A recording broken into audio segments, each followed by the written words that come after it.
Saya suka banget majalahnya. Hmm. Karena menurut saya kontennya tuh memang literasinya tebal. Ya. Walaupun disajikan dengan cara yang tepat untuk anak-anak 3 SD sampai 6 SD ya. Playful tapi juga insightful. Very rich dan gak bosen gitu loh, Steph. Bukanya tuh bikin penasaran terus lembar demi lembar. Iya.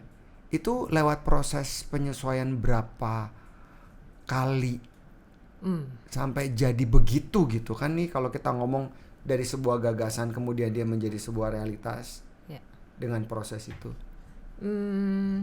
Berapa kalinya mungkin udah nggak kehitung, karena kita coba untuk terus belajar dengan tetap memegang prinsip yang kita mau terapkan di dalam majalah Cia dan ISO ini ya. Jadi misalkan kita itu sangat mengatur tentang kata, jumlah kata dalam kalimat, jumlah kalimat dalam artikel.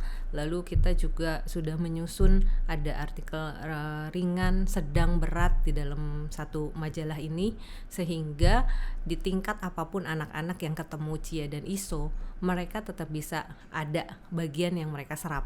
Karena kemampuan baca anak-anak kan beda. Ya, jadi kalau kita hajar di berat semua, kasihan anak-anak yang masih kemampuan bacanya belum sampai di sana. Nah, hal-hal itu kita pegang gitu. Tapi secara yang lain-lainnya kita terus belajar. Jadi setiap kali kita ada feedback dari sekolah, itu kita coba olah ya. Jadi kalau mereka karena kadang mungkin kita terlalu berat dirasa untuk mereka, ya sudah kita coba olah lagi. Tapi prinsip dasarnya itu tetap kita pegang. Seperti itu. Jadi kalau ditanya berapa kali, sampai sekarang pun kami tetap terbuka untuk masukan dan kita coba olah gitu, masukan-masukan yang ada tanpa merubah jati diri kita. Termasuk juga misalkan tentang konten ya. Jadi itu yang dari awal selama 13 tahun kita tetap jaga. Jadi kita dari awal itu salah satunya kan juga ingin tadi membuat anak Indonesia lebih kenal tentang Indonesia lah ya. Jadi kita menjaga sekali kontennya, selalu ada keindonesiaannya yang kita angkat di situ. Jadi kalau 13 tahun ini mungkin kita nggak pernah ngangkat gitu apa yang lagi happening untuk anak-anak. Ya memang karena kita ada prinsip-prinsip konten yang kita buat, yang kita pegang. Seneng banget deh, Steph, karena harusnya banyak orang yang berpikiran seperti itu juga ya. Tidak ngikut arus tapi bikin sendiri dengan apa yang kita yakini baik gitu. Ya kan? Nanti akan lebih banyak ragam pilihan daripada yang semuanya harus ngikut arus gitu. Kenapa sih harus ngikutin arus? Cuma kan balik lagi nih preference ya, dan referensi yang ada di dalam kepala setiap orang. Bagaimana dengan perasaan ketika kamu melihat, oke, saya ulang pertanyaannya. Apa yang membuat kamu bahagia dalam konteks menjalankan bisnis terjun langsung untuk Cia dan juga si ISO ini? Apa yang membuat kamu bahagia? Yang bikin saya bahagia? Iya. Kalau ngelihat anak-anak itu baca. Saya kadang-kadang kalau ngelihat tiba-tiba gitu ya, bisa temen ngirimin yang out of nowhere, mereka ketemu terus dia foto anak-anak ini lagi baca, ya itu yang bikin saya semangat gitu loh. Saya oke, dengan mereka membaca aja itu di tengah situasi sekarang ya, itu udah it's a reward gitu. It's not about the Cia or ISO-nya, but making them reading itu yang bikin kita happy.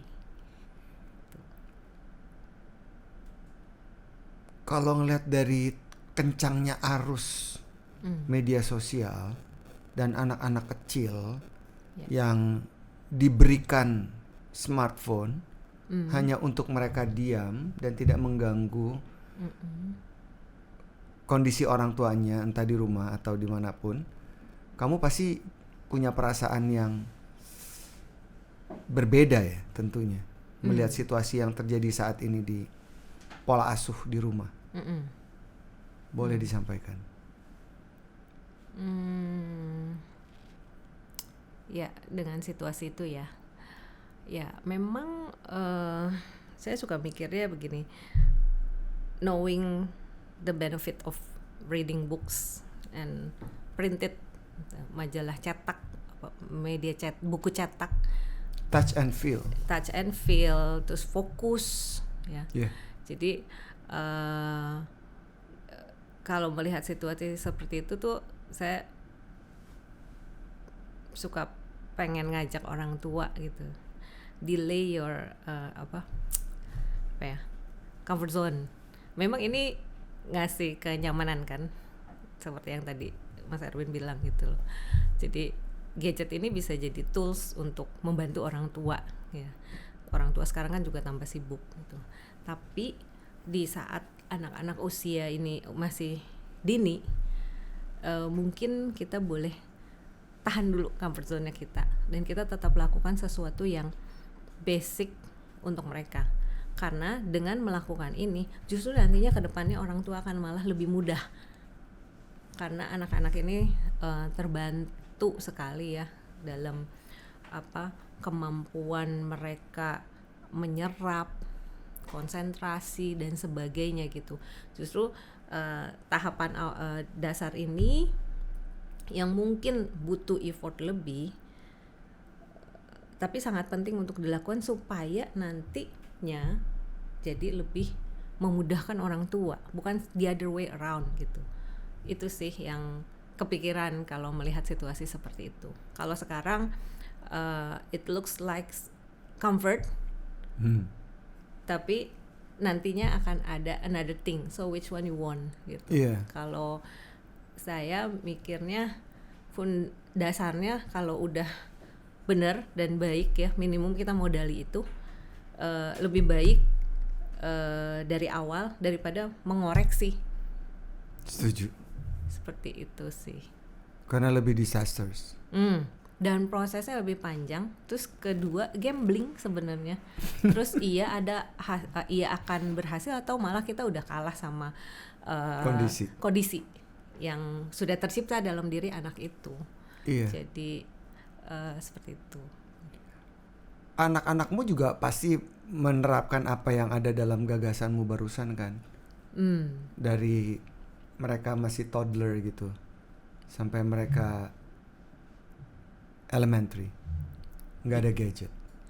Ya, waktu anak-anak kecil kita memang sangat membatasi. Tapi I think karena waktu itu juga kan situasinya belum seperti sekarang ya. Betul. Jadi kalau ngedengerin sekarang yang anak-anaknya masih TK itu jadi salah kalau anaknya itu nggak dikasih gadget. Situasinya sekarang gitu. Nih orang tua suka dilema nih. Mereka mau ngejalanin itu tapi kok kayaknya jadi salah gitu. Nah, tapi kalau waktu zaman kita, ya saya memang menerapkan itu, saya sama suami, sama SD. Nah, waktu mereka masuk SMP, ya mulai pegang. SMA, ya udah nggak bisa dibendung lah. Anak-anak remaja ya. Cuma one thing yang selalu kita nggak pernah bosen buat ngingetin mereka itu, saya cuma satu poin sih. Teknologi itu diciptakan untuk digunakan, bukan kamu yang digunakan. Jadi how you manage, that's the most important. Kalau kamu yang digunakan maka kamu korban. Tapi kalau kamu menggunakan teknologi itu, kamu tahu how to manage, then you get the most benefit of it gitu. Nah, jadi itu prinsip yang selalu saya ngomongin sama mereka. Nah, terus saya memang selalu terus mendorong mereka baca. Jadi anak saya yang besar sampai sekarang kemana-mana masih bawa buku. Bukunya kalau dia suka baca buku-buku, kalau aku ngeliat yang buku-buku Mas Erwin baca deh modelnya. Serius? Anak saya yang gede itu. Oh ya? Iya. Jadi dia sering baca buku-buku yang kayak begitu ya. Nah, kalau anak saya yang kedua, dia masih suka baca buku fiksi. SMA ya ini? Ya, SMA. Memang lagi musimnya kali ya. Jadi so I let it be. Apapun itu yang mereka sukai ya. Nggak harus sesuatu buku yang seperti apa. Jadi apapun itu yang penting baca gitu. Karena sekarang justru saya melihat terbalik nih. Dulu gadget itu jadi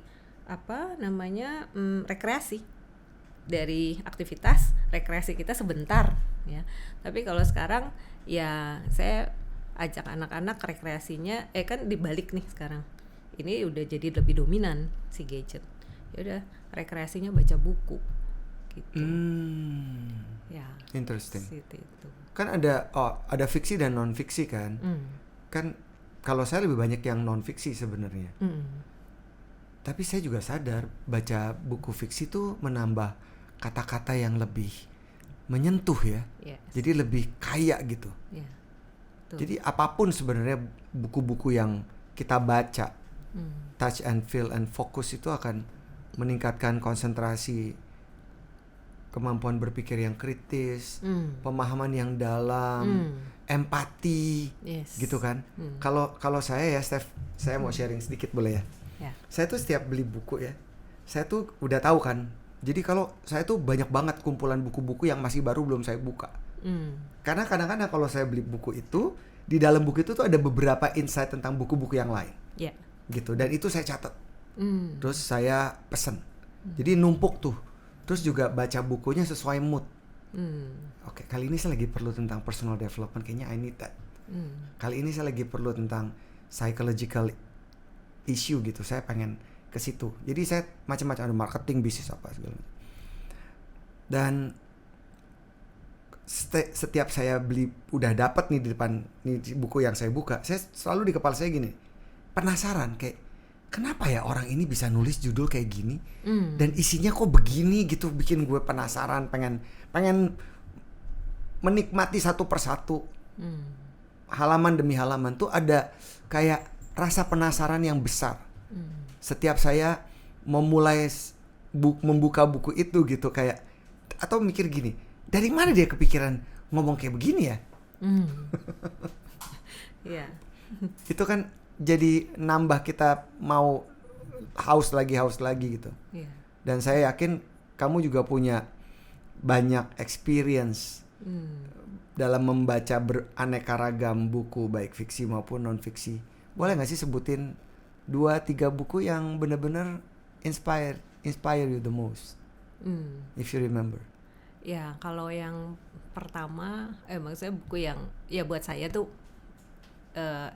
sebagai orang yang bergerak di media ya. Tadi saya baca biografi Pak Yakub Utama. Itu yang buat saya tuh banyak inspirasinya dan lebih mempertebal lagi gitu ya. Keyakinan atas apa yang sedang saya jalanin itu. Terus kalau buku yang kedua ini sebenarnya yang baru saya baca, masih dalam proses baca, dan saya pikir ini sangat menarik gitu, ini Strategic of Making Decision, karena saya rasa itu penting ya dengan situasi yang sekarang ini, dan sangat praktikal untuk saya bawa. Jadi banyak banget yang saya dapat juga dari buku itu.